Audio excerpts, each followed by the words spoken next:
welcome to Gym and Kitchen. I'm your host, Shona.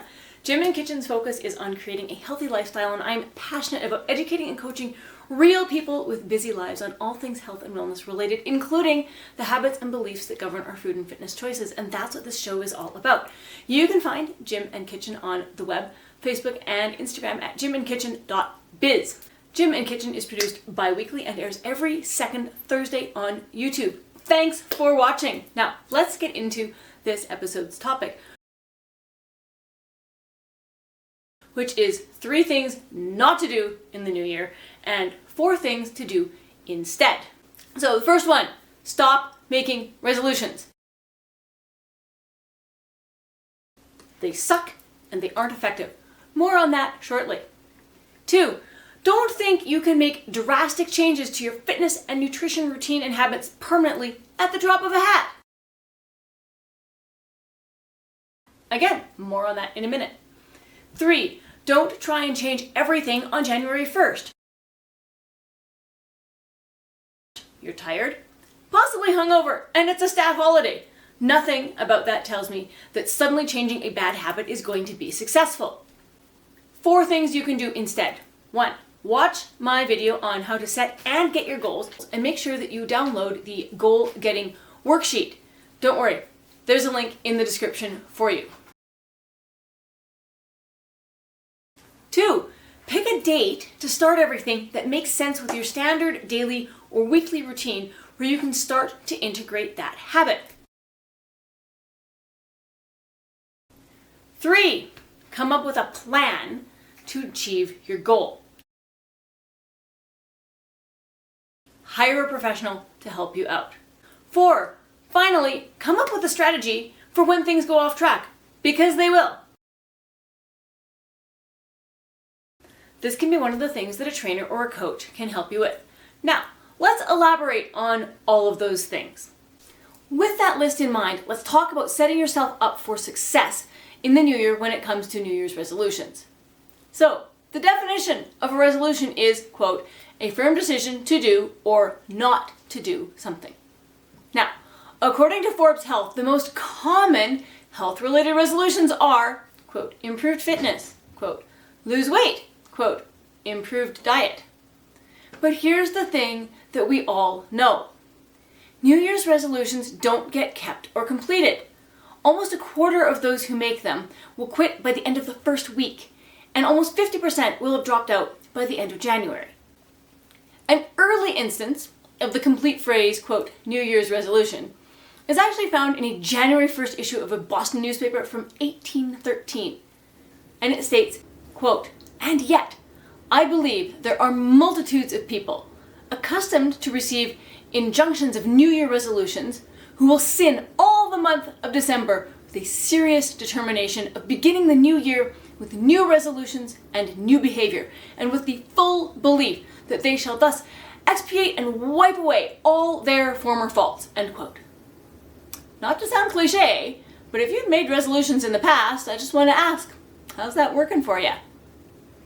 A good place to start, honestly, is not to make any resolutions. Listen, I'm not saying don't set goals or don't map out things that you want to accomplish in the next 12 months, but stop using the word resolutions. It's a nasty word and it has negative connotations. And as I just mentioned, the failure rate on a resolution is unbelievably high. Now, my belief is because people don't have a system in place to accomplish them. I know what you're thinking. New year, new me. This is going to be my year. Trust me, I see this all the time. If this is the approach you're going to take, you've got to make it something that's actually something you can do and that it's reasonable for you. Don't think that if you've been sitting around the house for the last 2 years or the last year or the last 6 months and you've never had a solid foundation to begin with, that you're just going to be able to pop into a gym and suddenly maintain 6 days a week for the remainder of time. And don't think that if you've been eating Christmas food and chocolate and all the unhealthy deliciousness that comes along with the holidays, that you're just going to be able to suddenly stop that cold turkey and start suddenly eating nothing but salad and chicken breast. I promise it does not work that way. I want you to start with things that are achievable for you. For Pete's sake, don't try to start on January 1st. Enjoy your holiday and figure out a day that's going to work best with your routine where you can start doing those new things and you can start with something nice and simple. I want to refer back to a video I did a couple of months ago on how to get and set your goals with the goal getting worksheet. I want you to go and watch that right after this. The link is in the description. Make sure you download that accompanying resource and actually make a plan and a structure for how you are going to get your goal, why you want that goal in the first place, and what it means to you. Once you have that in place, I want you to take a look and think about how many days a week you can reasonably commit to maintaining some sort of exercise routine. Maybe that exercise routine is just taking 10 minutes, 2 to 3 times a week, and going for a walk around the block. That's where you're going to start. Focus on consistency so that you can build that habit. Maybe part of your kitchen routine is that you're going to stop having dessert. Or instead of having fries for lunch when you go out, you're going to have half salad, half fries. Small wins. I want you to come up with something like that that is reasonable for you to maintain long term. If you're going to do the turning over a new leaf, new year, new me thing, you've really got to have a plan in place. So again, I want you to go and download that goal getting worksheet.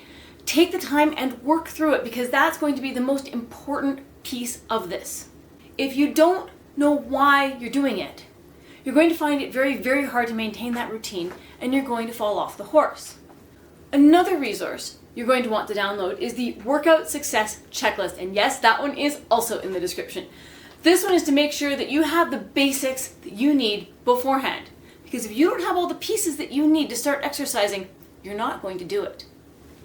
Don't wait until the day of to make sure you have your shoes and your pants and your gym bag all ready to go.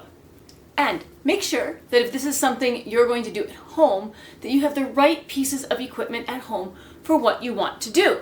If you are trying to lose weight or if you are trying to bulk up and all you have is one 10-pound kettlebell and a resistance band, you are going to need to level up from that fairly quickly. I'm serious. Finally, if you've never lifted weights before, then please hire a professional who knows what they are doing and get them to build a properly curated program for you and your skill level and your goals. If you are not looking to be a bodybuilder, then don't hire somebody who is a bodybuilder. If you are not looking to improve your endurance, don't hire somebody whose specialty is endurance. And please make sure it's somebody who has taken professional training and holds a proper certification as well as liability insurance. I've seen more people get injured because their buddy's buddy who was really into fitness built them a program and then gave it to them without assessing any movement patterns or taking injuries or current skill level into consideration. Finally, make sure that you have a plan for when things go off track. And they will. That's part of life. It's not if or when you fall off track, it's when and how you get back on track. Now, you can also check out my video called If You Fall Off Track, Do This to Get Back on Track for some ideas, but it's also valuable to take a look at the kinds of things that might derail you. Work, kids, getting sick, unexpected car repairs, whatever it might be.